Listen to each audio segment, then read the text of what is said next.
Ngayon ko lamang po nakita sa pagdinig ng Blue Ribbon Committee.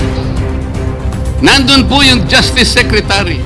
Hindi pa po natin natatapos na pagtatanungin yung respondent, yung resource person, na tayo po ang merong legal and physical custody. Hindi ko maintindihan kung bakit dadalhin niya sa kanyang opisina at pagbalik niya, meron na siyang supplemental affidavit. Ano po ba itong nangyayari sa atin? Meron na ba tayong alituntunin? Meron na ba tayong agreement sa pagitan ng DOJ at ang ang pag-imbestigang ginagawa natin sa Blue Ribbon Committee? Ito na nga, bias na sangay ng gobyerno sa pool kay Marcoleta. DOJ Boyeng Rimulya may special treatment. Pero bago ang lahat, maaari kayong mag-subscribe para maging updated sa mga issue at bagong mga balita. Galit na galit nga itong si Marcoleta sa kanyang privilege speech ukol sa special treatment ni Boyeng Rimulya. Saad pa niya ay mas may kapangyarihan pa si Boyeng kesa sa kanilang mga senador. Marcoleta, pananagutin sa batas si Rimulya kahit anong mangyari. Narito ang buong detalye.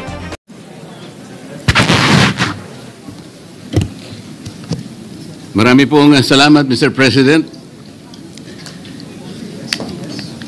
Ako po ay tumatayo ngayon para sa isang usaping pampersonal at pangkalahatang pribilehyo.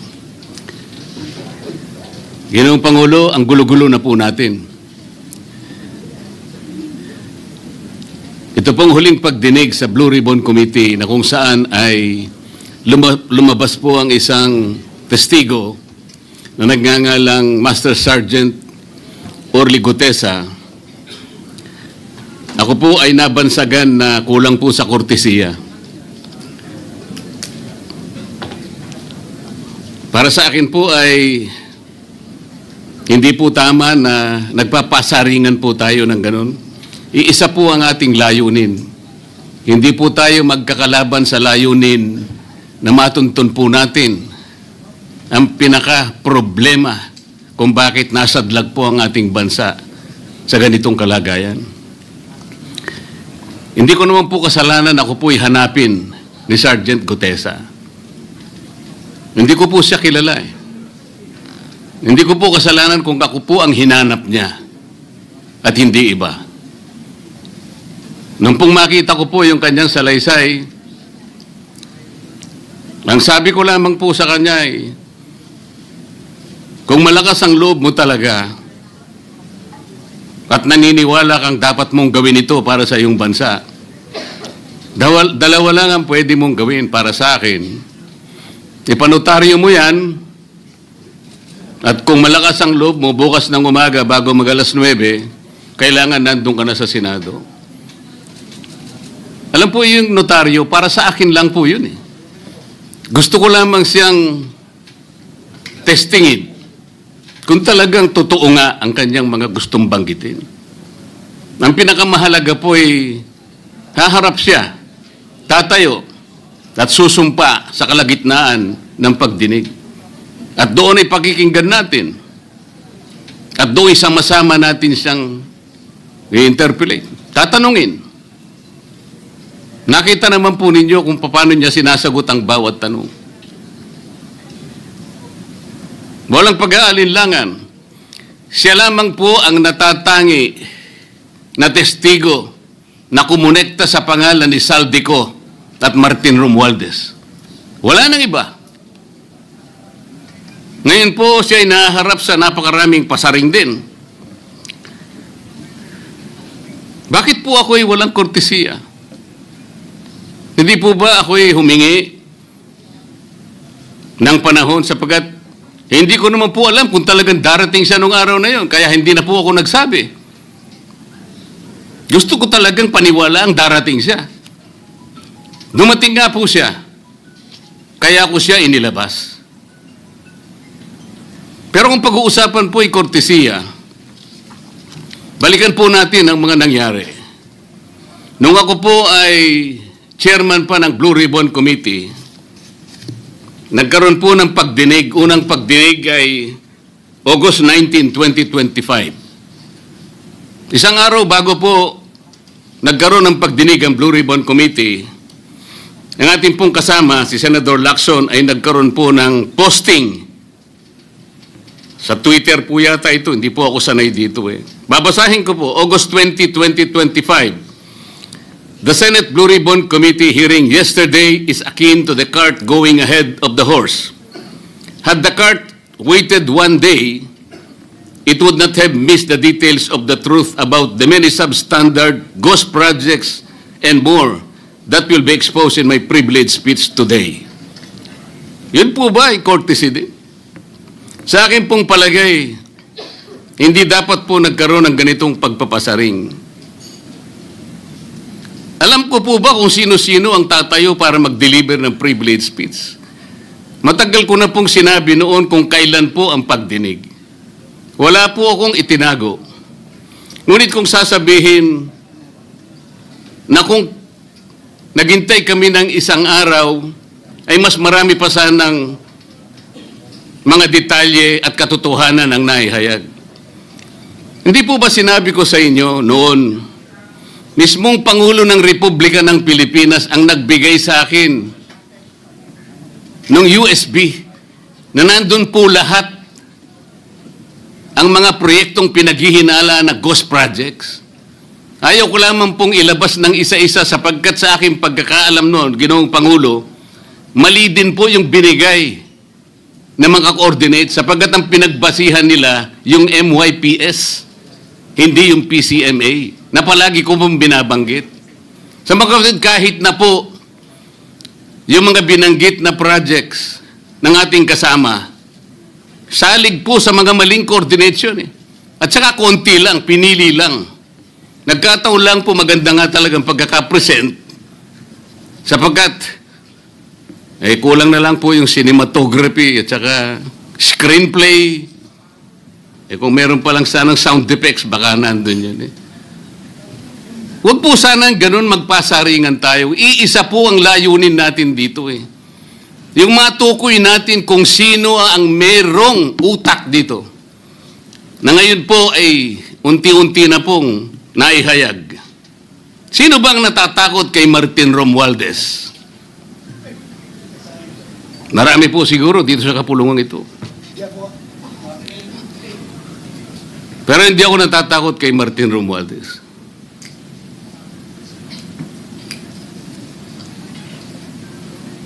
Ngayon po, kino-question po yung notarization ng statement ni Gutesa. Dahil yung babae po, yung abogadong babae, nag-notarize, tinalikuran po niya ang kanyang signature, yung kanyang pirma. Nandyan po ba yung assistant natin para ipakita po natin? Ayan po yung huling bahagi ng dokumentong ninotaryo doon sa opisina ng abogadang babae na ngayon ay tinatalikuran niya ang kanyang pirma. Doon sa right side po, ayan po yung ninotaryo sa dokumento ni Gutesa. Yung kaliwa po ay iba pong dokumento. Tingnan po ninyo yung pagkakahawig. Ibig po ba ninyong sabihin, Ginoong Pangulo, yun pong notarial details, na yun po yung kulay blue, na kung saan nandyan yung PTR, nandyan po yung MCLE number, nandyan po yung kanyang roll number, ang kanyang address. Nakuha po ba ni Gutesa mula sa opisina ng abogada at in-stamp niya? Pagkatapos po yung detalye na nasa bandang kaliwa na kung saan makikita nyo document number, page number, book number, series of 2025. Makukuha po ba ni Gutesa mula sa libro, mula sa notarial register ng abogado? Paano niya makukuha? Tingnan po ninyo yung kabila, ganun din. Bakit po natin hahanapan ngayon si Gutesa at sasabihin pa natin dahil lamang tinalikuran ng babaeng nagnotaryo ang kanyang pirma? Pangkaraniwan na po kasi, Ginoong Pangulo, kahit pumunta kayo sa maraming lugar na kung saan nagnunotaryo, Hindi nyo po makikita roon ang abogado. Iaabot nyo lang sa kanyang papel ninyo, pagkatapos isosolid niya sa iyo, pagkatapos niyong magbayad. Itatanong po ba ni Ginoong Gutesa, bago siya umalis, tatanungin po ba niya doon sa babaeng kausap niya kung sino man yun, Madam, kayo po bang may pirma nito? Wala pong ganun eh. Ngayon, kung tatalikuran po ng abogado na yon ang kanyang pirma, ako na po mismo ang magdidirect ng prosecution sa kanya para ma-disbar siya. Sapagkat ginagamit po niya yung opisina na yon. Pakita po ba natin, pwede po nating ipakita yung opisina, yung kanya, ayan po yung kanyang lugar. Ang opisina po niya ay sa Ermita, ngunit yan po ay ginagamit niyang address. Ayan po makikita ninyo. Notary Public 24/7. Ibig nyo sabihin, nandyan at hindi na natutulog yung abogado na yan. Sigurado meron isang tao dyan na pumipirma.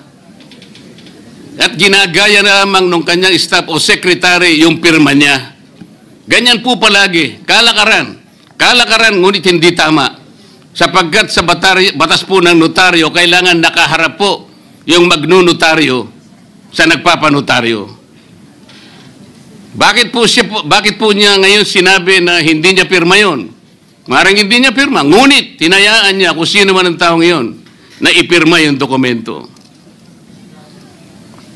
Kagaya po ng nasabi ko, naging academic na po yung notaryo sapagkat ang tao ay tumayo sa ating kapulungan. Binasa niya yung kanyang statement. Yung mga bayarang media nga po, sinasabi pa eh. Kino-coach ko pa eh. Bakit ko po siya sinabihan na dahan-dahan siya? Dahil po nung panahon na binabasa niya na yung kanyang statement, sinusundan po namin yung kanyang binabasa. Binigyan ko po ng kopya ang chairman ng Blue Ribbon Committee. Binigyan ko ng kopya ang ating Senate President at yung aking katabi si Senator Gatchalian dahil 4 lamang pong original ang meron kami. Yung binabasa pala niya ay Xerox copy kaya may naputol sa baba. Gusto ko lamang pong ma-record ng totohanan. Dahil doon sa umpisa po niya, merong isang linya po siyang nalaktawan. Alam po ito ng mga kasama natin na sinusundan po habang binabasa namin. Doon sa pangalawa po, 2 linya naman po ang nalaktawan niya. Kaya gusto ko lamang pong maging maayos ang pagre-record ng kanyang statement. Ano po sabi ng mga bayarang media? Hindi ko naman po nila lahat. Kaya ako po hindi nagpapa-interview sa kanila eh. Alam ko po ang karakter ng ating media ngayon. Nakakaawa na po ang kalagayan. Binanggit na po ng dating Senate President ang nangyari do sa statement ni Diskaya. Siya ang kauna-unahang nagbigay ng statement na kung saan binanggit ang 17 congressmen. Ngunit nakakapagtaka. Hindi na po natin tinutuntun yung 17 na yun. Kagaya na nga sinabi ng Senate President, napupunta na, natutuon na yung pagtuntun sa mga kasama natin dito. Bakit po? Natatakot ba tayo kay Martin Romualdez? Siguro po, yung iba sa inyo natatakot. Ginoong Pangulo, naghalo na po ang balat sa tinalupan. Bakit po? Ngayon ko lamang po nakita sa pagdinig ng Blue Ribbon Committee. Nandun po yung Justice Secretary. Hindi pa po natin natatapos na pagtatanungin yung respondent, yung resource person, na tayo po ang merong legal and physical custody. Hindi ko maintindihan kung bakit dadalhin niya sa kanyang opisina at pagbalik niya, meron na siyang supplemental affidavit. Ano po ba itong nangyayari sa atin? Meron na ba tayong alituntunin? Meron na ba tayong agreement sa pagitan ng DOJ at ang pag-imbestigang ginagawa natin sa Blue Ribbon Committee? Hindi ko na po maintindihan kung ang Blue Ribbon Committee is the investigative arm of the Department of Justice. Ang sabi ko po nung nasa ikalimang pagdinig pa lang tayo, sapagkat nakikita ko na po ito, kaya po naghangad pa ako sa ating chairman no na sana'y paraanin niya ako, meron lang akong gustong isang guni muna at pag-usapan sana muna hindi naman po ako nabigyan ng pagkakataon kaya nagkaroon pa po ng konting sagutan doon. Ito po yung gusto ko sanang ayusin muna, pag-usapan muna natin. Lalong-lalo na po ang kaugnayan natin sa bagong tatag na ICI, Independent Commission on Infrastructure. Ano po bang ugnayan natin dito? Hindi po ba tayo mag-uusap muna? Hindi ba tayo gagawa ng regulasyon muna? Meron po tayong mga doktrinang isinasaalang-alang. Nasaan na po ang institutional boundaries? Nasaan na po ang separation of powers? Nasaan na po ang system of checks and balances? Di ba natin isasaalang-alang ito? Dadalawang tao lamang po ba ang mamamagitan sa pagitan ng mga institusyon na ito? At mawawala na po kami sa picture? Are we supposed to be kept in the dark, Mr. President? Yung po, kung ba sinabi ng ICI na isa sa kanilang mga poder, kapag ka nag-request po sila, makakakuha sila ng impormasyon sa House of Representatives, sa Senate, sa Korte, sa Sandigang Bayan, at kahit sinong otoridad. Ibig ba sabihin wala na tayong opsyon na tumanggi? Kailangan po natin pag-usapan muna yun. Ang nangyayari po sabog-sabog na po eh. Baka nga yun ang isang dahilan kung bakit nag-resign po yung advisor na si Mayor Magalong ng Baguio. Yung pong mga pasaring, ito po yung nakakapagbigay sa atin ng hindi naman kailangang pag-aaway-away o pag-aalitan. Hindi po maganda sa ating panig ito. Tingnan lamang po natin yung interview sa DCMM ng ating kasamahan, chairman ng Blue Ribbon Committee, ng mga host ay si Victoria Tulad at si Christian Yosores noong September 28, 2025. Ang tanong po nila, ilang hearings pa ang nakikita ninyong gagawin ninyo? Ang sagot po ng ating kasama, Senator Lacson, yun ang hindi ko pa masabi. Dahil kung may bagong lumalabas na mga testigo at masustansya yung sasabihin, meron pang mga kakulangan na dapat na mapunuan, magtawag tayo ng pagdinig. Tama naman po yun.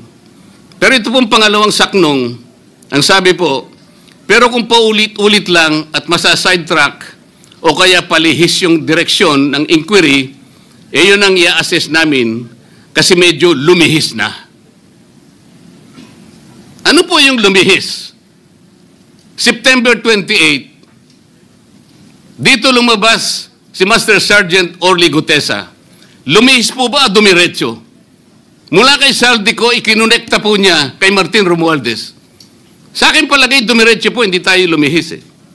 Pagkatapos tinanong pa po, do you think po, coach po si Gutesa? At iba pong observation, baka si Senator Rodante Marcoleta dahil parang sinabihan siya nung nagbabasa siya. O nalimutan mo, balikan mo itong paragraph na ito. Naipaliwanag ko na po kung bakit ko lamang sa sinansala at sinabi kong balikan mo sapagkat meron nga po siyang nalalaktawan base po sa sinusundan namin na binabasa niya na dokumento. Ang sagot po ni Senator Lacson, medyo natawa pa nga siya, kayo nang humusga sa lahat ng yan, tayo nag-viral na. Siguro, ang sasabihin ko na lang, yung hula nyo, yun ang hula ko. O hula ko, hula nyo. Parang, your guess is as good as mine. Hindi po maganda yung inference eh. Parang lumilitaw, kinots ko eh. Bilang isang abogado, magmula po nung ako'y maging abogado, inisip, hindi ko po ginawa yung mga bagay na ito. Kumisan nga ako eh. Hindi na abogado, sila pa yung nagsasabi eh.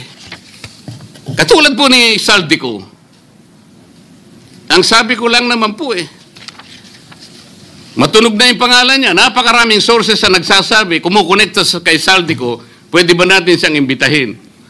Ang sabi po, hindi na raw siya imbitahin because of interparliamentary courtesy. Ang sabi ko po, ang interparliamentary courtesy hindi po nalalabag kung iimbitahin lang siya. Halimbawa, invitation letter lang. Nagawa ko po yung kay Congressman Toby Chanco. Voluntaryo po yun eh. Kung darating siya, salamat. Kung hindi siya darating, okay lang. Ngunit, ang pinag-uusapan natin ay problemang kasangkot na po ang kinabukasan ng ating bansa. Sasabihin ba natin interparliamentary courtesy? Nakikinig po ang buong bayan. Tatakpan po ba natin ng dahil sa interparliamentary courtesy? Nakasulat po ba sa bato yun? Absolute po ba yun? Yun po yung aking ikinasasama ng loob eh. Hindi po tayo dapat mag-away-away. Iisa po ang ating layunin. Ang ating bansa ang pinaka-importante sa ating lahat. Bakit po kinakailangang ilihis natin? Bakit po tayo gagawa ng paraan para pagtakpan po natin ang hindi dapat pagtakpan? Ginoong Pangulo, ngayon po'y masasabi ko, si Master Sergeant Orly Gutesa ay mas credible pa po kaysa sa marami sa atin dito sa kapulungan ito. Si Master Sergeant Orly Gutesa, mas matapang kaysa sa mas marami dito sa ating kapulungan. Maraming salamat po, Ginoong Pangulo. Thank you, Senator Marcoleta. Majority Leader.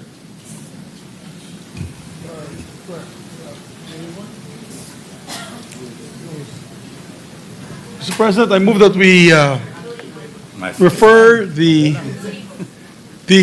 speech of the gentleman from Tarlac and Pampanga to the Blue Ribbon Committee. As a move, Mr. President.